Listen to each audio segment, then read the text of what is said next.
Peskies Pest Control. Put your birds on the run. Call 205-470-8161.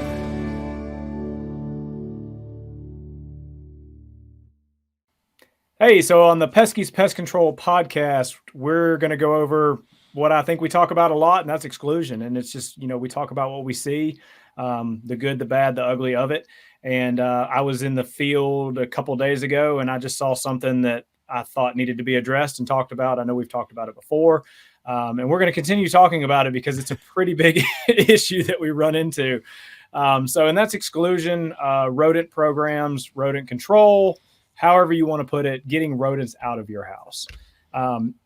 If you have a hole in the side of your home and you do not cover that hole up, that rat can still gain access to the side of your home, and other rats and squirrels. And we were just talking about a minute ago, a bear in like Colorado that crawled through a hole the size of what we're about to show you. So Travis, let's take a look at the picture, talk about it a little bit, and we'll go from there. I'm just going to go ahead and lead off with this. If you have a bear in your crawl space, please do not call me. I would love to see it. We have black bear in Alabama. So, I guess it's thankfully possible. in my area, they're not, I guess, frequent. I'm not going to say that it's not possible. I'm sure that about anything's possible the way that they roam and move about. But if you have a bear in your crawl space, please don't call me. Look, call someone else. My fear is a raccoon, and that's really the biggest thing, is a raccoon and a rattlesnake. I'd really hate to run into a rattlesnake. Yeah, but in all seriousness, back on point, especially crawl spaces are notorious for being entryways for something to live up under there, or even go further than just living under there, but gaining access into the living space of your house. So I can't count the number of times that we have seen where we come on site for someone who's having a problem with wildlife or a rodent or something of that nature. And, they'll say that they had another company and the other company just wasn't working and what they were doing just didn't help. And then we go and we come across something that looks like this. Yep. That would be a gaping hole in the side of a center block house, and there's a bait box next to it. Yeah. But this really defeats the entire purpose. So let's talk about this picture while we have it up here. So we have a bait box, which contains most likely some sort of rodenticide, some sort of rodent poison that the rodent will go and consume. So if you've got a bait box with a rodenticide that's going to have the purpose of killing a rodent, such as a rat or a mouse, and let's just say that rodent consumes that bait and then decides to go right back up under the crawl space to their new living space because they have complete and easy access, what's going to happen to that rodent once it gets under there? It's gonna die. Exactly. So die. Not only now do you have a problem with rodents in your crawl space, now you have a problem with odors in your crawl space too. Odors, flies, exactly. Other critters going in to eat that dead animal. Yeah. It's just a whole plethora of problems right there. When there, again, nothing wrong with putting a rodent bait box around the, nothing wrong with that. But if you don't seal off the rodent access, what good is that going to do in the long run?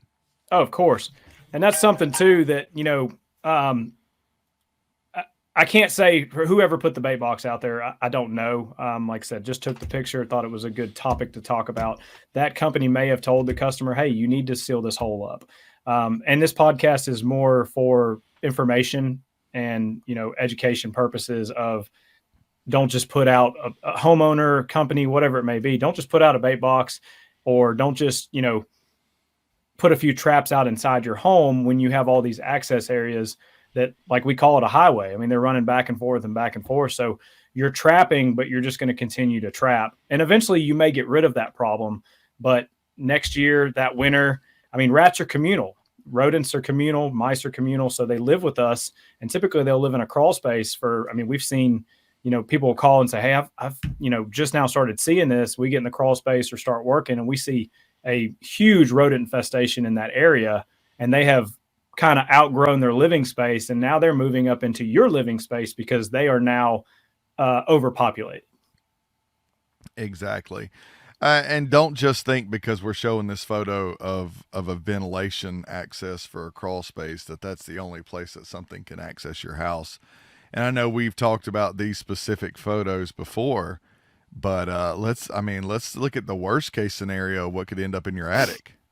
Well, that hole there that we took a picture of, that right there, that's a crawl space access, but a raccoon can still go in a crawl space. Certainly, the raccoon could fit through that hole easily. I mean, this is the raccoon I just showed. This is the hole that he came through right here.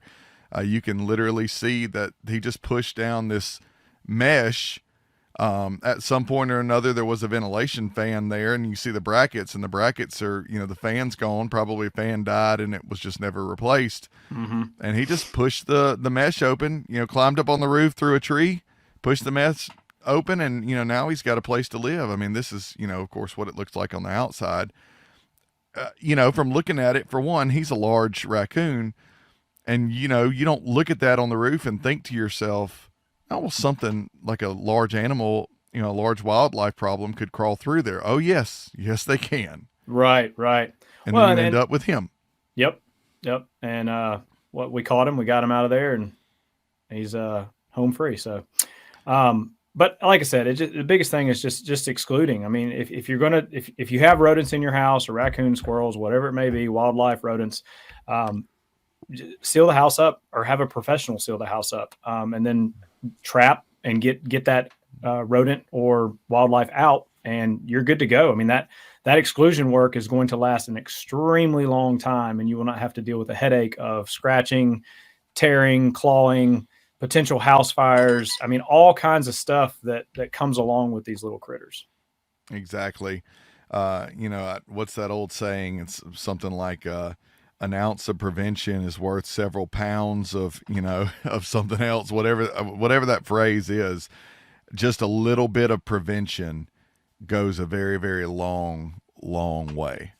Yeah. And I mean, it's, to me, it's more cost effective to do it right the first time than having to come back and do it over and over and over again. Eventually you're going to, I call it the cry once, buy once method. I've lived that a lot in life. I've learned that. So yeah, do it right or buy it twice. That's right. Google Peskies Pest Control. Put your bugs on the run. Call 205-470